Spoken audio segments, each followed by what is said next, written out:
Now, despite the fact that I've been an autographs commentator for over 20 years now, there are so many venues out there that I never got the chance to talk at, and one of those is an absolute favourite of mine, the Lincoln Showground. Now, the Showground was the home of Sturton & Stone Motorsport Club for over 30 years, beginning around 1968 until it closed in 2003. But it was a venue which everybody wanted to be at, whether it was at the first meeting of the year on fresh grass or the big Fastest Man on Grass meeting, which at the time was the biggest event on the calendar with the most attendance, with numbers reaching into the 600-700 mark, which made unbearable numbers for a race weekend. But the Fastest Man on Grass attracted all those drivers because it was the title to win after the Nationals. Now, the race we're going to look back at is from 2000, and it is the pinnacle race of the weekend, the Fastest Man on Grass title. Now, after the finals took place, heavy rain intervened over the Showground venue, which turned the track from a very fast and grippy surface to one which was very tricky to drive on, with lots of thick heavy mud all over the circuit, and it meant that driver skill had to be at its best if you wanted to succeed. So we're going to look at the Fastest Man on Grass race, the final, where conditions had improved by that point, but it still meant one wrong move would mean it would be game over. Now, into the Fastest Man on Grass, to qualify for that race you have to get through your class finals, finishing in the top 4 in the saloons or the top 6 in the specials. Those drivers would then go into a knockout competition. The saloons would have 4 qualifying races, where each of the saloon classes would go against each other, and the top 2 drivers from each of those qualifiers would make up the fastest saloon on grass. Now, for the specials, there would be 5 going through, which would make 15, and that would go into 2 groups of races for the fastest special on grass runoffs, and then the top 5 of each of those would go into the fastest special on grass. Now remember, back then it was 10 car grids. So once we got to the fastest saloon and the fastest special on grass races, the top 5 of each would qualify for the ultimate Fastest Man on Grass title, where the top 5 saloons would go against the top 5 specials. Now, from the specials category from the year 2000, we had 3 class 9s, 2 class 10s and a class 8 to make the lineup. Now that makes 6. Now that is because Chris Allenson went through as defending champion. He didn't race that weekend, but he raced Grant Faulkner's car, the York 85, in the Fastest Man on Grass race, where he had to start behind the other 10 qualifiers. Making up the specials was the Class 9 drivers, the fastest special on grass winner Steve Lindsay, at that time racing for the Severn Valley Club with the number 2. Then he would be going up against one of the favourites, Mal Cooper in ARC5, who was trying his damnedest to win a title which had eluded him all that time. But could he have done it in the year 2000? The other Class 9 qualifier was John Whitehouse, back then racing for the Trent Club as Trent 41. The 2 Class 10s which qualified was the late awesome Bill Shaw in Spalding 1 and Jed Morris, who was taking the late Dave Fernios at Radford 209, but Jed didn't go out in this race. Of the saloons making it through, only 1 Class 7, and that would be the king of sideways himself, Carl Mosley, in Scunthorpe 82. He only just qualified after missing out in the Class 7 final, but got into the fastest saloon on grass race as defending champion. But he was defeated to that title after a mistake which let Terry Rigney come through in his Class 5 in Leewood 4 to pick up the spoils. Another Class 5 made the lineup would be Les Grice in York 64 in his Citroen AX, and then the Class 6 of Steve Hughes in York 25. And amazingly completing the lineup with the Class 2 Mark II Escort was Concord Essex Anthony Jackson. So that is the lineup for the year 2000, Fastest Man on Grass. Here is my voiceover commentary of that particular race. I hope you enjoy. So here we are then, the Fastest Man on Grass for the year 2000. Not ideal conditions for these drivers this weekend, but we have our top saloons and specials. Chris Allenson starts as defending champion on the back row. We've got Terry Rigney on the inside in the Class 5, but who gets the best of the starts?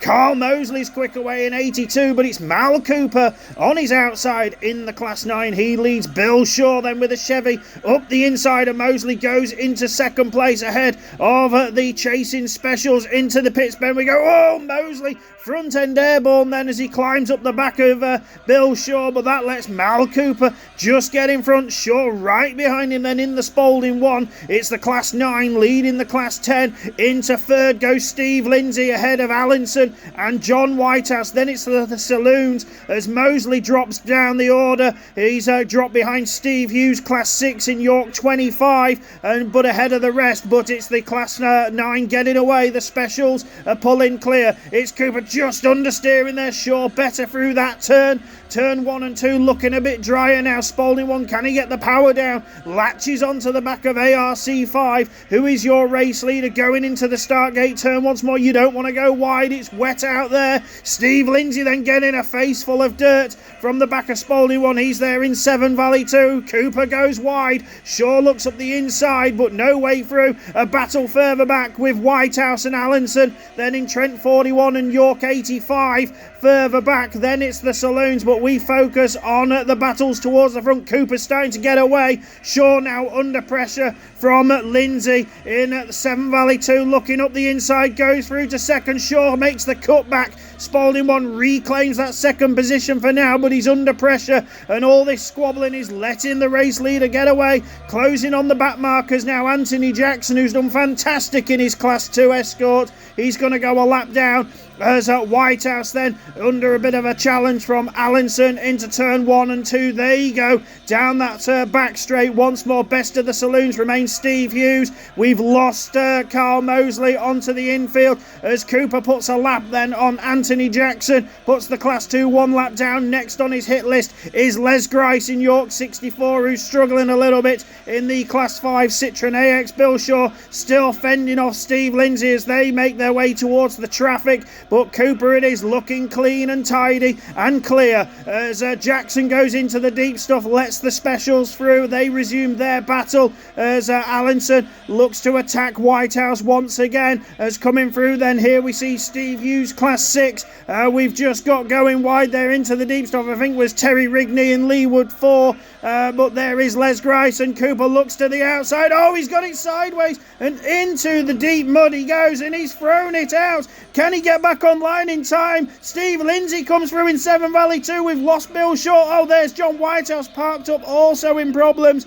But it is Seven Valley 2 then who takes up the lead, and there's only a lap or so to go for Steve Lindsay. Can Cooper challenge back? Can he reclaim that lead for the fastest man on grass of 2000? But it's Seven Valley 2, ARC 5. They're the 1 and the 2 as they go through down that back straight once more. Is there any traffic to get in the way? Not at this moment in time, but it's the checkered flag, and it's the Welshman racing for Seven Valley. Number 2 takes the title. Cooper then must be gutted with that in second. Third comes Allinson in York 85, and then coming through we've got Anthony Jackson's done fantastic to get to this stage in the Class 2, but I think it was Bill Shaw just going past then in Spalding 1. There's Steve Hughes, a bit of smoke on board. Les Grice has bailed as well. He is out of it. So what a finish then for the 2000 fastest man on grass, which is Seven Valley 2, Steve Lindsay.